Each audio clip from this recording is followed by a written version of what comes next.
अगर आप ऑस्टियोआर्थराइटिस के पेशेंट हैं तो फिर फॉर लाइफ आप उसके पेशेंट हैं। लेकिन अच्छी बात यह है कि आप इस डीजनरेटिव प्रोसेस को, यानी तोड़ फोड़ के इस अमल को स्लो डाउन कर सकते हैं। अपने उस मसले को जो कि आज आपको लगता है कि सपोज 10% है और उसने 80% होना है 4 सालों में, तो आप उसको 8, 10, 15 सालों पे लेके जा सकते हैं। सही। उसके लिए 3 तरीके हैं। नंबर 1 मेडिकेशन है, उसे हम नॉन ऑपरेटिव नॉन सर्जिकल तरीका कहते हैं। वो ये है कि आपने दवाई लेनी है, एंटी इन्फ्लेमेटरी है, आपका डॉक्टर आपको पेन किलर्स देगा, ये चीज़ें आप लेंगे। विटामिन्स होंगी, कैल्शियम है, विटामिन डी है, फिर उस झिल्ली को मजबूत करने वाली हाइलुरोनिक एसिड की टैबलेट्स भी होती हैं। इसके अलावा दूसरा तरीका फिजियोथेरेपी है। आपके घुटने की जो सेहत है वो बहुत ज़्यादा डिपेंड करती है आपके पट्ठों पे। अक्सर जो हमारे मरीज़ शिकायत करते हैं वो ये कहते हैं कि जी जैसे 2 चीज़ें ऐसी हैं जो इस बात की अलामत है कि आपका घुटना ख़राब होना शुरू हो गया है। वो ये हैं कि मरीज़, हमारे जैसे कल्चर है, लोग कहते हैं जी मुझसे नमाज नहीं पढ़ी जाती नीचे बैठ। जी। कुर्सी पे जब आपका घर का कोई फ़र्द नमाज पढ़ना शुरू हो गया है तो इसका मतलब है उसके घुटनों की ख़राबी का अमल शुरू हो। ऑर्थोपेडिक सर्जन हैं डॉक्टर अब्दुल बासित साहब, वेलकम करते हैं। डॉक्टर साहब कैसे हैं आप? जी मैं ठीक, बहुत शुक्रिया आपका, आपकी टीम का बहुत शुक्रिया। Thank you. डॉक्टर साहब, हम देख रहे हैं आजकल के हर घर में वालिदैन में से दोनों को या फिर किसी एक को घुटनों का दर्द ज़रूर है, यानी नी पेन जो है ये ज़रूर किसी ना किसी वजह से वो इसमें मुब्तला है। तो क्यों होता है घुटनों का दर्द और इसकी बुनियादी वजूहात क्या है?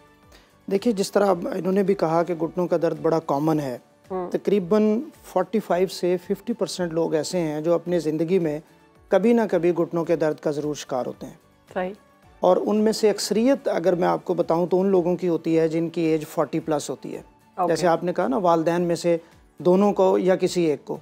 तो अगर हम ओवरऑल बात करें तो जो सबसे कॉमन वजह है वो घुटनों के दर्द के अंदर जो घुटना है उसकी जो अंदर की झिल्ली है, कार्टिलेज जिसको हम कहते हैं, वो आहिस्ता आहिस्ता ख़राब होना शुरू हो जाती है। जैसे गाड़ी के अंदर शॉक एब्जॉर्बर होते हैं, जब आपकी गाड़ी कहीं जाती है रफ़ टफ़ सिचुएशन में तो वो उसको सपोर्ट करते हैं।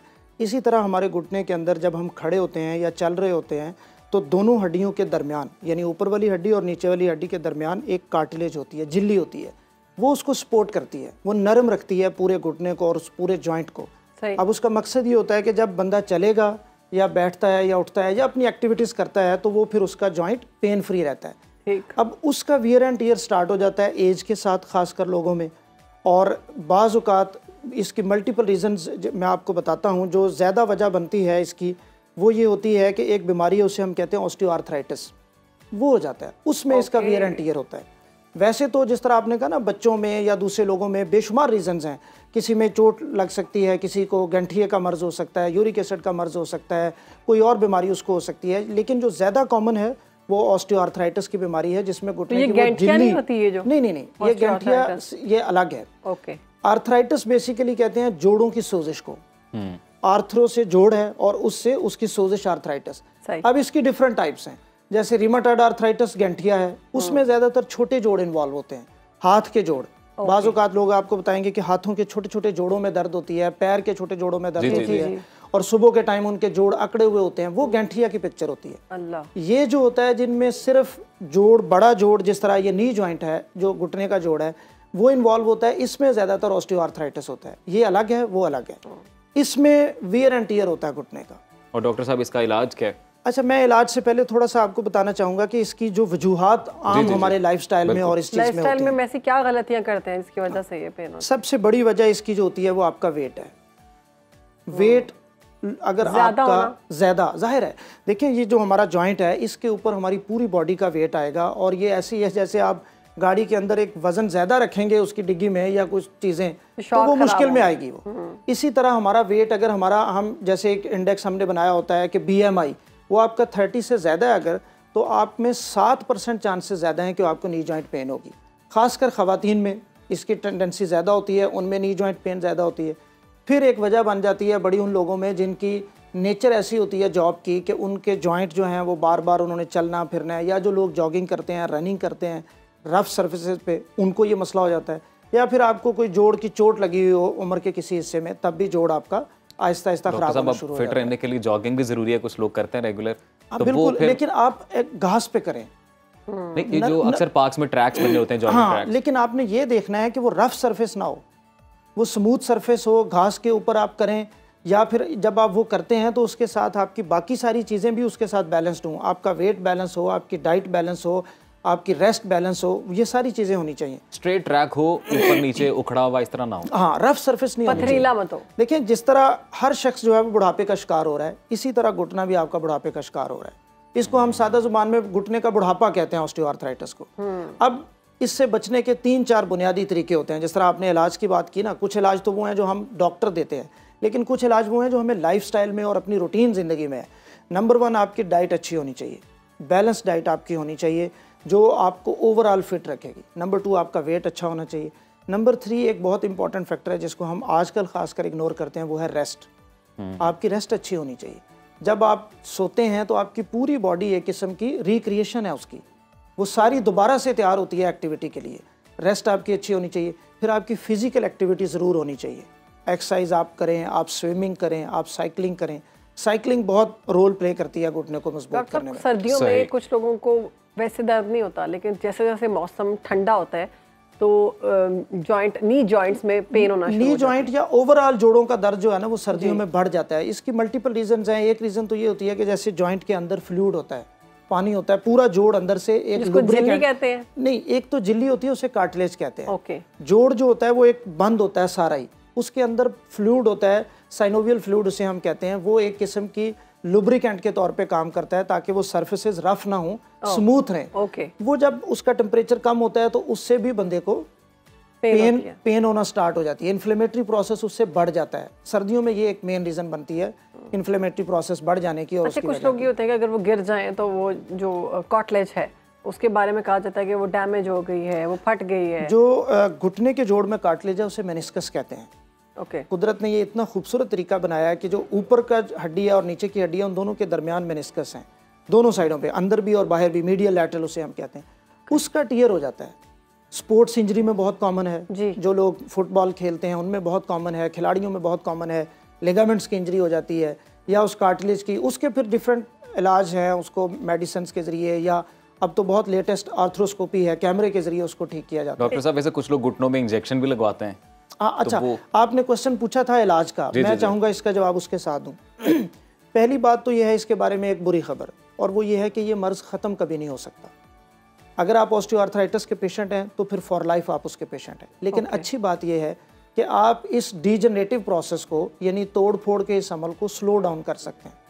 अपने उस मसले को जो कि आज आपको लगता है कि सपोज 10% है और उसने 80% होना है 4 सालों में, तो आप उसको 8, 10, 15 सालों पे लेके जा सकते हैं। सही। उसके लिए 3 तरीके हैं। नंबर 1 मेडिकेशन है, उसे हम नॉन ऑपरेटिव, नॉन सर्जिकल तरीका कहते हैं। वो ये है कि आपने दवाई लेनी है, एंटी इन्फ्लेमेटरी है, आपका डॉक्टर आपको पेन किलर्स देगा, ये चीज़ें आप लेंगे। विटामिन्स होंगी, कैल्शियम है, विटामिन डी है, फिर उस झिल्ली को मजबूत करने वाली हाइलुरोनिक एसिड की टैबलेट्स भी होती हैं। इसके अलावा दूसरा तरीका फिजियोथेरेपी है। आपके घुटने की जो सेहत है वो बहुत ज़्यादा डिपेंड करती है आपके पट्ठों पे। अक्सर जो हमारे मरीज़ शिकायत करते हैं वो ये कहते हैं कि जी जैसे 2 चीज़ें ऐसी हैं जो इस बात की अलामत है कि आपका घुटना ख़राब होना शुरू हो गया है। वो ये हैं कि मरीज़, हमारे जैसे कल्चर है, लोग कहते हैं जी मुझसे नमाज नहीं पढ़ी जाती नीचे बैठ। जी।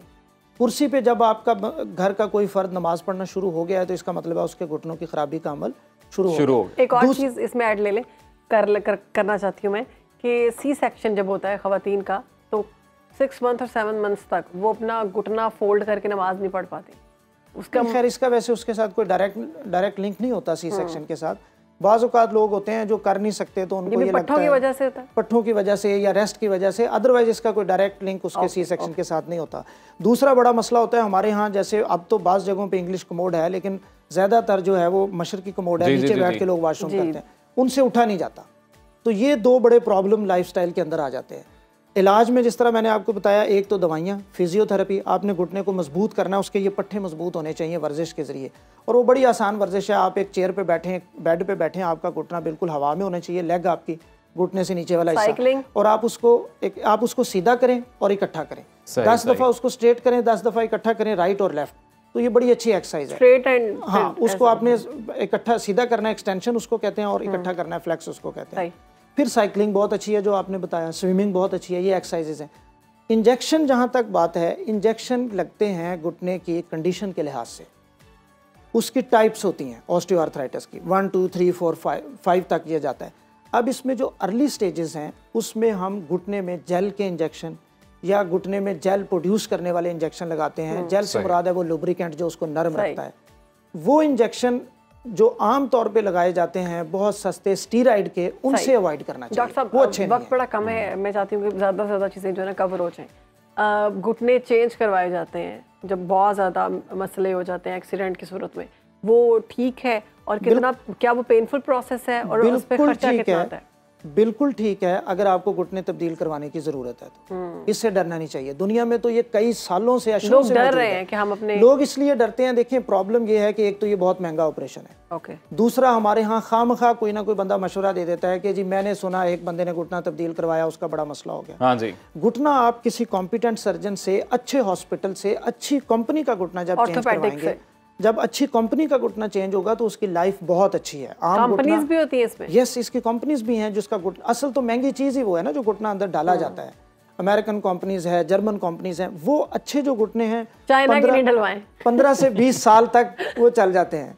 तो वो बड़ा अच्छा ऑपरेशन है और बड़ा पेन फ्री है, जो कि पेशेंट तो सो रहा होता है उस टाइम। सही। पेशेंट के लिए तो उसका और कोई वो प्रॉब्लम, कितनी देर में वो नॉर्मल हो जाता है उनकी लाइफ? वो 1-2 हफ्ते में बहुत बेहतरीन हो जाता है। जाहिर है उसका जो कट लगता है तो वो 2 हफ्ते तक रहता है। उसके जब स्टिच निकल जाते हैं तो यूजुअली पेशेंट 1-2 हफ्ते में बड़े अच्छे अंदाज में चल जाता है। कोई वल्नरेबल एज ग्रुप भी है इस इलाज के लिए? एज ग्रुप से ज्यादा इसमें डिपेंड करता है कि आपके घुटने की कंडीशन क्या है। जाहिर है ये मर्ज ही 50 प्लस है, तो 50 to 60 वो एज होती है जिसमें घुटना बहुत खराब होता है। स्टेज 4 या एंड स्टेज, उसमें हम करते हैं जब मेडिसिन काम नहीं कर रही। अच्छा, मेरा एक मसला जल्दी जल्दी बता दें, वक्त खत्म हो गया। मैं चलते मैं बहुत दफा मेरे घुटने ठुक जाते हैं और मैं सर्दियों में बहुत पेन करते हैं। देखिए इसकी जो बड़ी वजह होती है ना, वो आपकी विटामिन डी की कमी हो सकती है, कैल्शियम की कमी हो सकती है। वो चीज मेन इसमें होती है। इस एज में ये प्रॉब्लम हम एक्सपेक्ट नहीं करते। पेन नहीं होती लेकिन ठुकते बहुत है और उसके बाद फिर कितने दिन दर्द होती रहती है। आप अपनी डाइट और रेस्ट अच्छी करें और फिजिकल एक्टिविटी बढ़ाएं तो फिर ये मसला कम हो जाएगा। Thank you so much doctor साहब, बहुत शुक्रिया आपके वक्त का। सुनो पाकिस्तान को आपने वक्त दिया।